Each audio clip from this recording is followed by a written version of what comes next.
ഞാൻ 16 വയസ്സുള്ളപ്പോഴാണ് ആദ്യമായിട്ട് ഒളിമ്പിക്സിൽ പങ്കെടുക്കുന്നത് 1980 മോസ്കോ ഒളിമ്പിക്സിൽ. പിന്നെ 92 ബാർസലോണ ഞാൻ മിസ് ചെയ്തു. പക്ഷേ 96 അറ്റ്ലാന്റയിൽ ഞാൻ പങ്കെടുത്തിരുന്നു. കാരണം എൻ്റെ ബെസ്റ്റ് ഒളിമ്പിക്സ് 1984 ആയിരുന്നു. ടോക്കിയോ ഒളിമ്പിക്സ് ഞാൻ മിസ്സായി. 3 ഒളിമ്പിക്സ് ഒഴിച്ച് ബാക്കി എല്ലാ ഒളിമ്പിക്സിലും അത്ലറ്റായിട്ടും ഒബ്സർവറായിട്ടും കോച്ചായിട്ടും പങ്കെടുത്തു. അമേരിക്കയുടെ ജുഡി ബ്രൗൺ കിങ്ങിനെ തോൽപ്പിച്ചിട്ട് ഞാൻ ഒന്നാമതായതാണ് എനിക്കുള്ള കോൺഫിഡൻറ്റ്. 16 വയസ്സിൽ ഒളിമ്പിക്സ് പങ്കെടുക്കുക എന്ന് പറഞ്ഞാൽ തന്നെ അതൊരു ഹിസ്റ്ററിയാണ്. കാരണം പാരീസ് ഒളിമ്പിക്സിൽ വരുന്ന അവസരത്തിൽ അവർക്ക് നല്ല രീതിയിൽ ചെയ്യാനുള്ള എല്ലാ സാഹചര്യവും ഇന്ത്യൻ ഒളിമ്പിക് അസോസിയേഷൻ ഒരുക്കിയിട്ടുണ്ട് ഈ പ്രാവശ്യം. പിന്നെ ഈ പ്രാവശ്യം സാധാരണ പോകുന്ന ഡോക്ടേഴ്സിനെ പോലെ അല്ല ഇപ്രാവശ്യം. അപ്പോൾ പ്രിപ്പറേഷൻ്റെ ഭാഗമായിട്ട് അവർക്ക് എല്ലാ സൗകര്യങ്ങളും ചെയ്യുന്നുണ്ട്. മാക്സിമം എനിക്ക് ഞാൻ പ്രതീക്ഷിക്കുന്നത് കഴിഞ്ഞ ഒളിമ്പിക്സിൽ നേടിയതിനേക്കാളും ബെസ്റ്റ് പെർഫോമൻസ് ഈ പ്രാവശ്യം കൂടുതൽ മെഡൽ നേട്ടങ്ങൾ ഉണ്ടാവുന്നതാണ്. ഇതൊക്കെ ഉണ്ടായിരുന്നെങ്കിൽ ചിലപ്പോൾ എനിക്ക് ഒളിമ്പിക്സ് റെക്കോർഡ് ഇട്ടേനെ ഞാൻ. അപ്പോൾ അങ്ങനെ ഒരു എക്സ്പോഷർ കിട്ടാത്തതിൻ്റെ പേരിലാണ് ഞാൻ ശരിക്കും മെഡൽ നഷ്ടപ്പെട്ടു പോയത്. ഞാൻ സ്പോർട്സിലേക്ക് കയറി വരാനുള്ള മെയിൻ റീസൺ എൻ്റെ പേരൻസാണ്. എന്നെ അവർ നന്നായിട്ട് സപ്പോർട്ട് ചെയ്തിട്ടുണ്ട്. ഇന്ന് ഒരുപാട് സാഹചര്യങ്ങൾ ഇവർക്കുണ്ട്. ഇപ്പോൾ ഞാനൊക്കെ നേടിയൊരു പെർഫോമൻസ് ലെവൽ എടുക്കുകയാണെങ്കിൽ ഇന്ന് ഇത്രയൊന്നും ചെയ്താൽ പോരാ, ശരിക്കും ഇതിൽ ഏറെ ചെയ്യണം. പക്ഷെ ഇന്നത്തെ പിന്നെ ന്യൂ ജനറേഷൻ്റെ അപ്രോച്ച് മുഴുവൻ എന്തോ എന്നതിന് വേണ്ടി അവർ ചെയ്യുകയാണ്.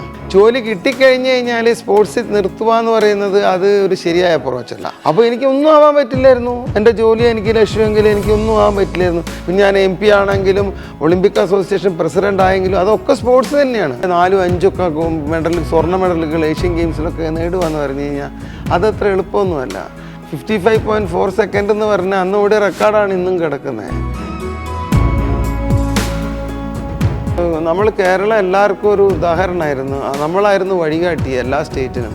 സ്പോർട്സ് സ്കൂൾ കൊണ്ടുവന്നതിന് എനിക്ക് തോന്നിയ കേരളമാണെന്ന് തോന്നുന്നു. ഒരു ഇമ്പോർട്ടൻസ് കാണാത്ത പോലെ, പ്രത്യേകിച്ച് ഇപ്പോൾ സ്കൂൾ മീറ്റ് എടുത്ത് നോക്കൂ. പണ്ട് എത്ര ഹരായിട്ടാണ് സ്കൂൾ മീറ്റ് നടത്തിയിരുന്നത്. നമ്മളെ ഈ കേരളത്തിൻ്റെ ഒരു വലിയൊരു ഉത്സവമായിരുന്നു സ്കൂൾ മീറ്റ്. അപ്പോൾ അതിനൊരു ചടങ്ങാക്കി മാറ്റിയിരിക്കുന്ന ഒരു രൂപത്തിലേക്ക് കൊണ്ടുപോയാൽ ഞാൻ 14 വയസ്സുള്ളപ്പോൾ 16കാരുടെ കൂട്ടത്തിൽ ജയിക്കുമായിരുന്നു.